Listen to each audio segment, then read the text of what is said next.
Yes, we are here, court in session with me, Elk, and the gang, our esteemed co-host. That is Keelan Phillips, Avenger Only One, and the Bajan Scout, Alan Pinder. Alan, there was a lot of talk about the new, they talk about the All-Star game. And the NBA has come up with a compromise or something that I think can fix the um the All-Star game. So I since you're all things NBA, I just break down the All-Star, the All-Star game, how they plan to do it this toss. Yeah, they basically changed it into a tournament. So they're going to have three teams divide against the All Stars, and then the Rising Stars winner is going to be the fourth team. And those four teams are essentially going to play a small tournament. And yeah, the winner is essentially the All Star winner. I not sure that is really going to solve the problems that But that's people it. have That's the been point I was seeing trying with to the All get Star to. game. I was trying Yeah, to get at what problem are they trying to solve? it's funny because they said that there was some consensus with it, and there were some players that liked this, but I mean, just a few players asked about it, and nobody really seemed to like it. So I would really like to know which players specifically thought this was a great idea. Um, I think one player in particular may have thought this was great and he spoke for everybody or something. I don't know, but So yeah, I mean, he was a man of the Player Association or something? uh, very likely, but I don't know. I guess who knows, but maybe that'll come out eventually. I'll wait for Shams to drop some news of that early All Star break, maybe. But Okay. yeah, the issue is that the games aren't competitive, and I'm not seeing how this is really going to help that. Unfortunately, I don't think anything is really going to help it. The games were competitive, I think, back in the 80s and 90s, and probably early 2000s, because they were trying to really showcase the league. That's what the reason for the All Star game was, really to showcase the league. The guys weren't making the money that they are now, and a big part was to really showcase how good the players are and to a wider audience that really may not have seen them.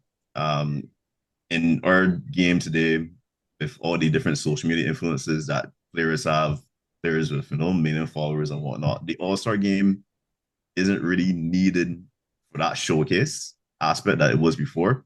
So guys don't really have to play hard and really show people, yeah, this is what great players can do. The league's kind of arrived to that degree already. So yeah, I don't think we're ever going to see a competitive All Star game. I think we just have to get used to it being, yeah, just a glorified scoring game for the most part. I don't think there's really anything that's What get were back you? to the old days, and yeah, he's thinking like a East West is almost like an East West NBA Finals. I don't think that those days are dead. What were you, Keelan? First off, I think it'd be very funny if like they just ask somebody if they like the format and like the person wasn't an all star. And like, yeah, that is format, and then like there's somebody who's never gonna participate. I think that'd be the funniest thing ever. But yeah, look, they could do as much format. They could do NCAA tournament, they could do World Series, they could do whatever it is. The format is not the issue. The issue is the players, right? Well, if you want to say issue players, right? The players, as Alan says, not really you don't really have to showcase the league anymore. So I guess the players just don't care. It's as simple as that. Like honestly, okay, all it would take is 1 year that the players decided that we care about this, and then the All-Star game would be fixed. It's literally all up to the players. It's as simple as that. If 1 year they decided, hey, all right, we ain't gonna play it like it's the NBA finals, but we can play, we can think or whatever, third quarter, whatever, fourth quarter, hey, boom, we going. Be competitive, we going at it.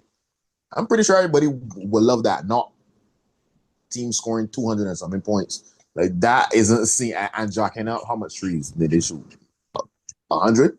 Like probably combined they shoot way more than 100 trees last year. So like is all gonna be on the players. I think the last competitive game that they had was I think 2020, and that was when Kobe died. So they were kind of doing it for Kobe. That was the last time I think Kawhi won the Finals MVP. Kyle Lowry was taking charges in fourth quarter because it was the Elam ending where it was the first to Yeah, the first thing they're doing it, yeah. Yeah, so like everybody was taking charges. I see James Harden playing defense. Like people were really actually going for it.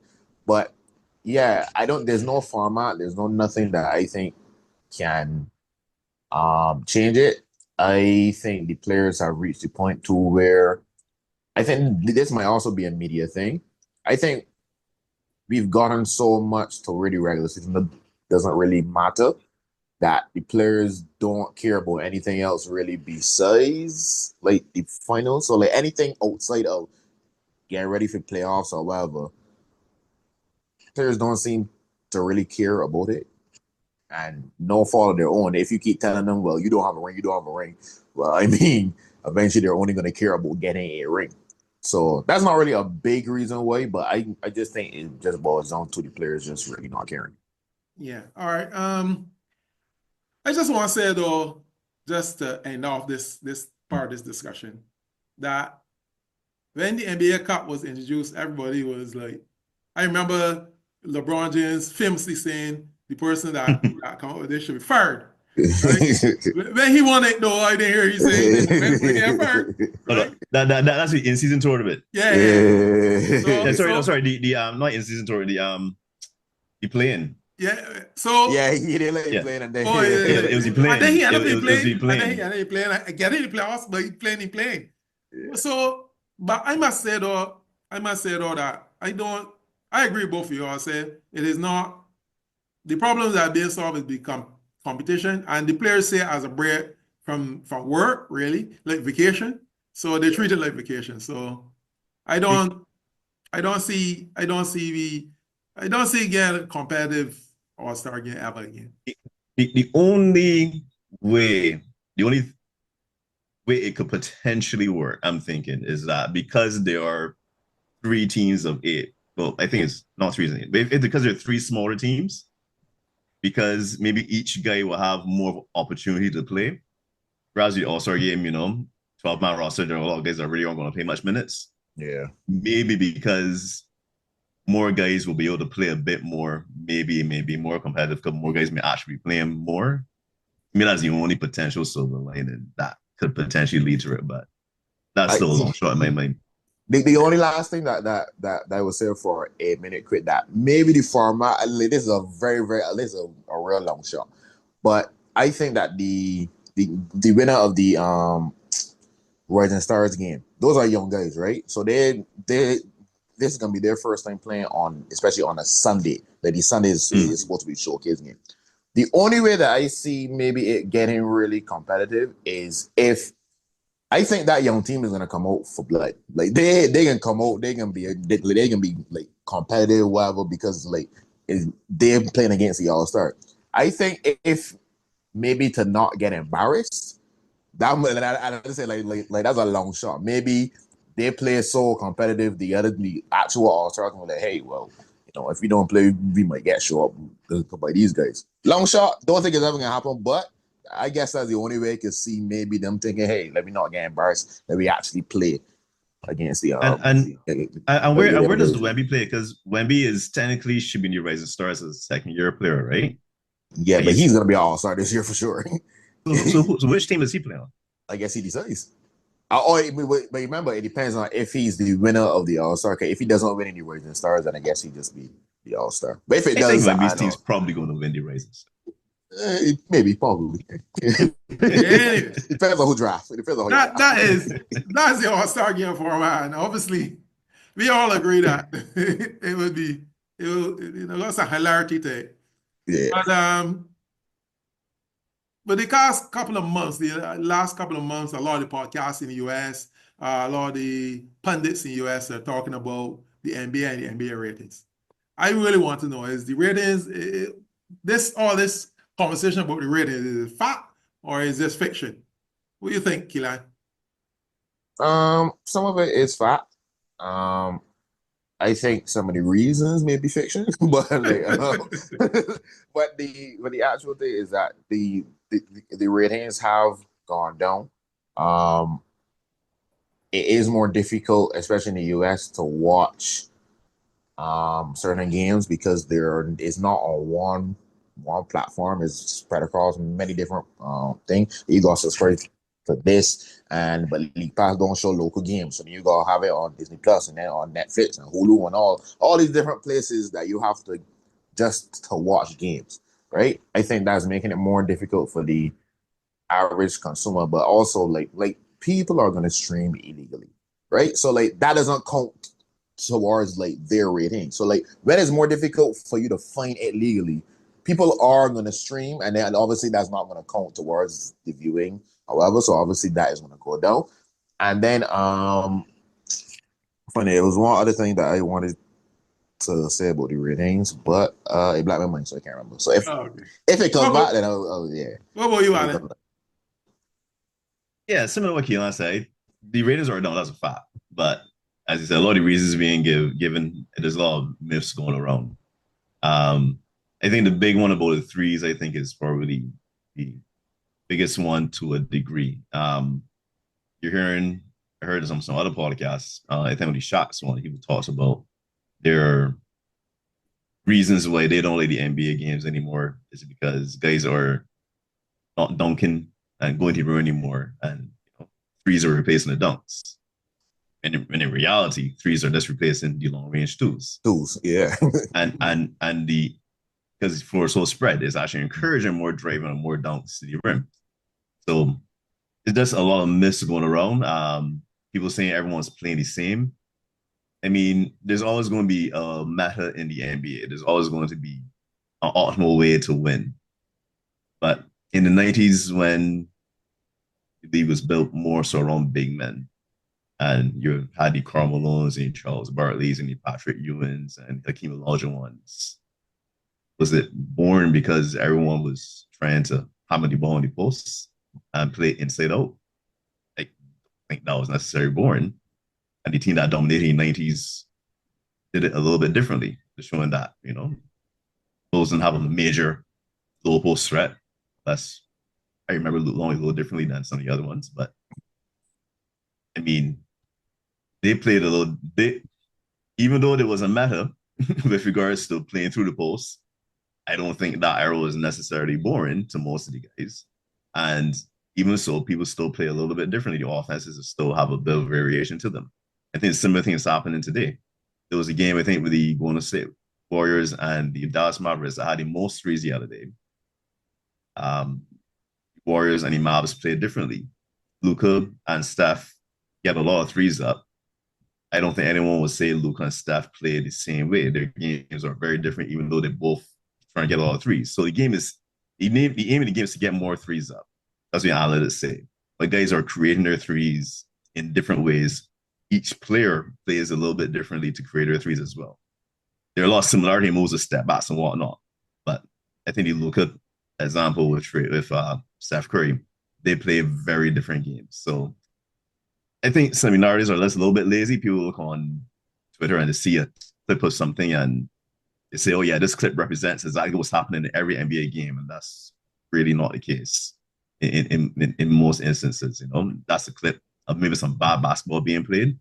But that's not what's happening every team around the league. So yeah, I think there are definitely a lot of myths going around about it, even though the ratings are down. As Kina said, they need to fix the model with all of the pirates around. They need to do something about it. I think if they want to get the ratings back up, they may have to do something to what the NFL is doing and look to probably reduce the number of games. So the regular season probably counts a little bit more in some people's minds. If you reduce the demand, I think it's similar to what happened the lockout season, where there were a lot of when I had the lockout season, I think it was only 56 games. I think ratings were among the highest at that point in time when the NBA came back. You have to reduce the games a little bit to raise the demand. Three things. Three things. One, I remember what the point I was gonna say. The point I was gonna say is that the Christmas Day ratings were, I think it was a high percentage up from last year. So that's something. Two, Alan is saying that they played a little different. What Alan is really trying to say is one thing I had Michael Jordan and the other thing. Anyways, the one thing I had Michael Jordan and the other thing. Right, but he is right in terms of it was more so of teams always try to do what the meta is, and then there's always a change, right? Um, can you? It was with the bigs or whatever. As I always said, the evolution of positions and whatever, especially point guards. People think that a point guard has to be someone who pass first and puts the ball in the post and thing all the time, right? But my pushback is because that was the big thing of why Steph Curry wasn't really seen as a point guard. I think a point guard is someone who runs the offense of the team.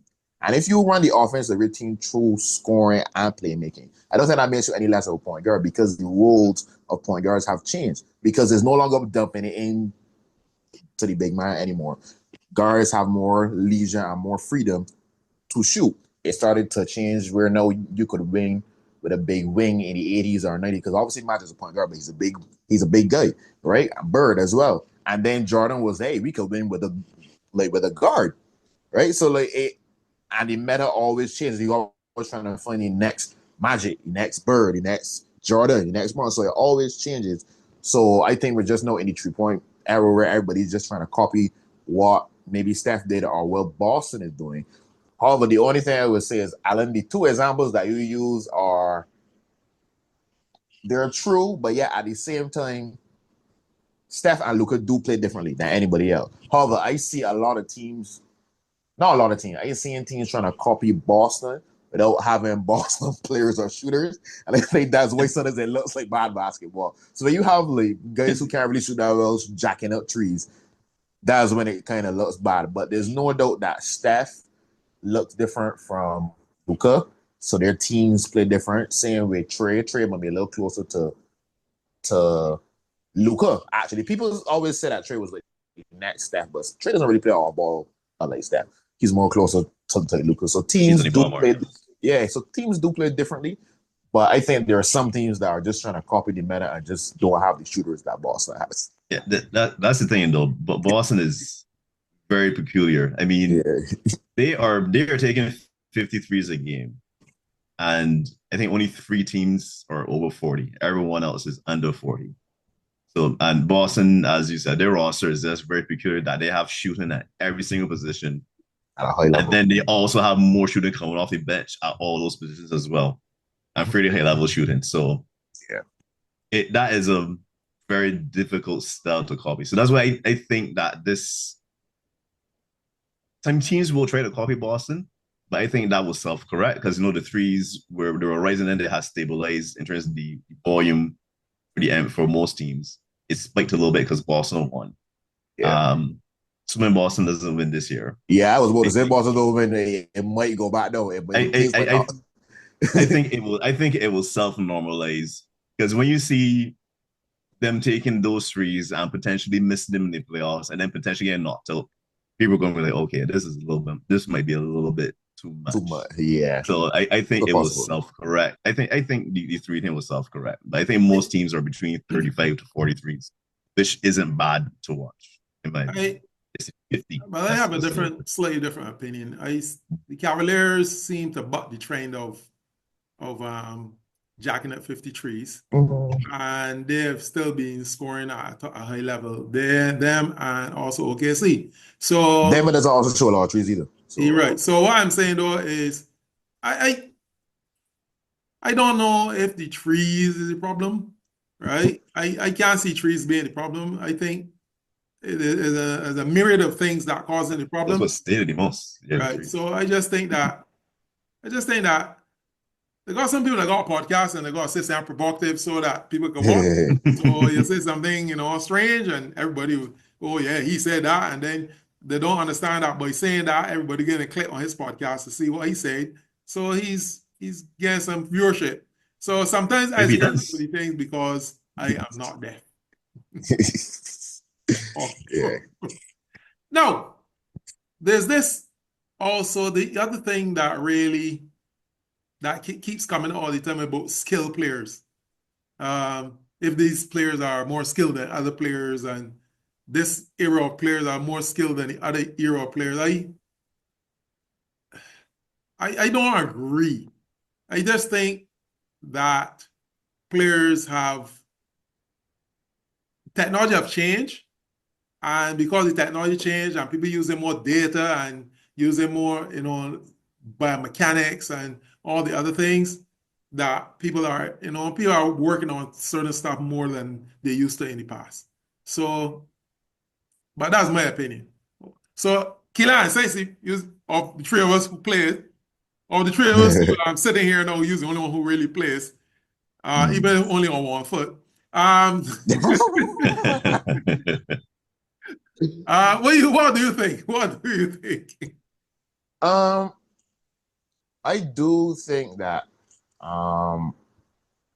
players are more skilled now. However, like you can't just say that without there's like a huge set of context that has to happen or has to be included in order for you to make that statement properly, in my opinion.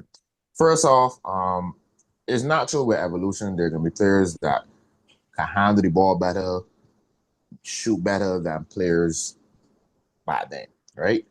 I think the biggest thing is maybe the bottom end of skill in terms of talent on rosters. What I mean by that is I think the high end talent throughout all of NBA skill wise has kind of stayed the same. There's always that 1% that's just way better than everybody else. The Jordans, the Magic, the Birds, the Bronze, all of that, Kobe's, whatever.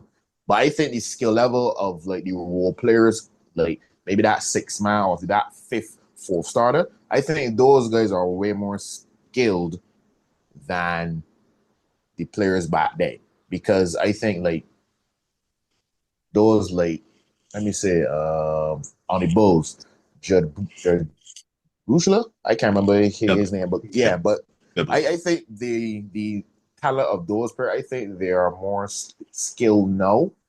However, on the flip side, you have to say that certain rule changes and stuff may have contributed to why those players were not as skilled as before. The whole thing about dropping Kyrie Irving back then, he would look like a wizard. I disagree. 2 games. For 2 games, he would look like a wizard. No, he wouldn't. The reason why I say that is because I watched a video that was talking about the rule changes in the NBA, right? And how it changed over the years, and obviously how they've had to put things for will and this and that third. I saw Julius Irving in the 80s get the ball and do what is considered now the most basic Euro step I've ever seen in my life. Beat traveling. He couldn't do that. That was seen as traveling. Bob Cousy had to dribble the ball like this because if his hand went here, carrying. Can't do that. So you can say that those guys were thing, but literally with all the handles and whatever, and Kyrie and those guys literally couldn't play like that back then. Like all the SG and all these fancy move, Giannis, he get caught for traveling every single time. Like the rule changes may have maybe white players didn't really expand on their skill as well. I remember Kareem, I think, said that the reason why he never really brought the ball up the court is because like his coach never gave him the liberty to do it. Right? And I'm pretty sure I don't want to say what if, I don't really the what ifs, but I'm pretty sure but Kareem in this era could be bringing the ball up like a Giannis. Maybe not to Giannis level in terms of dunking and stuff, but he could handle the ball more if he was given more freedom, in my opinion. So and then also he will work on his skill to bring the ball up. Yeah, so in a vacuum, yes, the players are more skilled because they can do more. They handle is better throughout. Like their 6 man could probably handle better than a lot of starters back then. However, you still need context. You still need to have it relative to the errors that they played. What about you, Alan? Yeah, I think the average player is probably more skilled, but the high-end guys, I don't think are necessarily more skilled than the high-end players of before. I mean, when you hear about stuff that Wilt did with the scoring, also leading the league in assists 1 year, to prove a point. I mean, as a big man, his strength, athleticism, I'm not sure there's been many big men are really as skilled as him since then, So I don't think the skill level on those top guys has necessarily improved a whole lot. But against like the average guy, the average role player on an NBA team isn't probably just a straight catch and shoot. He's going to be able to catch and shoot, probably do a few dribble moves. They're going to have to do a little bit more. The defensive stopper you would have had back in the day, like Tony Allen, that is playing one side of the floor only and they're stashed away on offense. Those guys are going to be hard to stick on the roster, no, because those guys need to be able to hit the three. Need at least be able to hit a corner three, like a Bruce Bowen, you know. So I think that is part of the issue. The average player is probably more skilled and probably has done a little bit more to develop their games, but I don't think the necessarily skill level that on is necessarily more skilled than players of the previous eras or anything like that. I think it's the average. So I tend to agree. I tend to agree. We all agree on that. I think people are forced to get more skill because of changes of changing the rules, changing the teams, changing how teams play. So it had to force you to at least do a little bit more. However, of course, we cannot go without our infamous or famous, depending on how you look at it, pick 5. Now, we have been doing fairly well of late, but I will at the beginning of next year, we will say who's leading and who should stop playing. So tonight, let's look at the last day of the year. On Tuesday, we have Minnesota at OKC. OKC on a roll, so I can take that until it stops. You're going. No, it's under as well. You're going OKC too? They're rolling over even. Yep. Yeah. Well, I going with that too. 30 week as well, SGA. and then on Wednesday, Orlando is at Detroit.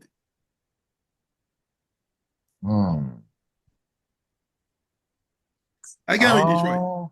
Yeah, I go with Pistons too. Okay, so you're going with Pistons. Orlando's been playing well despite the injuries, so yeah, I'll go Orlando. Magic is a tough hope for real. Magic is still a tough hope. Yeah, on Thursday, like Walking Dead, man. On Thursday, Brooklyn at Milwaukee. Well, you said Thursday? Well, I'm going to assume that Nets might make another trade by day. So I'm definitely going with the Bucks. I go with the Bucks too. On Friday, Boston at Houston. Interesting. I go with the Rockets. I'm going with the Rockets. I ain't going with Boston. It's a tough one because sometimes Celtics is just going to that one game. The Rockets have been playing well. I still go with Celtics. Okay. On Saturday, Utah at Miami. Right. Okay. All right. Utah at Miami. All right. He culture. John Stockton got to be playing a game. Anyway, a game with the Heat. Are you going to Miami too? He culture, yeah. Oh, okay. All right. I'll go to Miami too. First choice. Yeah, any year on a positive note. Let's see what happens. Let's see what happens and the results. But usually by now we would say, and this is it for the quarter session. However, tonight we have I call game. So, Alan, I go with you first. Who do you call game on? Or what do you call game on? Well, Merry Christmas, everyone. Keelan mentioned it earlier. NBA's ratings seem to be up pretty well for Christmas. And even though the NFL also debuted on Christmas Day, and their ratings were quite good. So seems everyone can be happy with Merry on Christmas Day. Have good ratings and do well and make money. Okay, so Christmas is a good sports day. You call game on Christmas. What about you, Keelan? I call game on Victor Wembanyama. Because that is my guy. He's having a very good second year. And shout out to something that he did on Christmas or around Christmas. He actually went and played chess. He messaged on Twitter and said, anybody who want to play me or whatever thing. And he came out, and I thought that was a pretty cool first start to do. So, yeah. Yeah, well, I really calling game on the Sacramento Kings. I think they did a disservice to Mike Brown. I'm hearing a lot of rumors, but what I'm hearing cannot equate to firing a man on his way to the airport, right? Yeah, So, yeah. so After having a practice. yeah, I call game on them, and I hope that they have a really good year and don't win another game.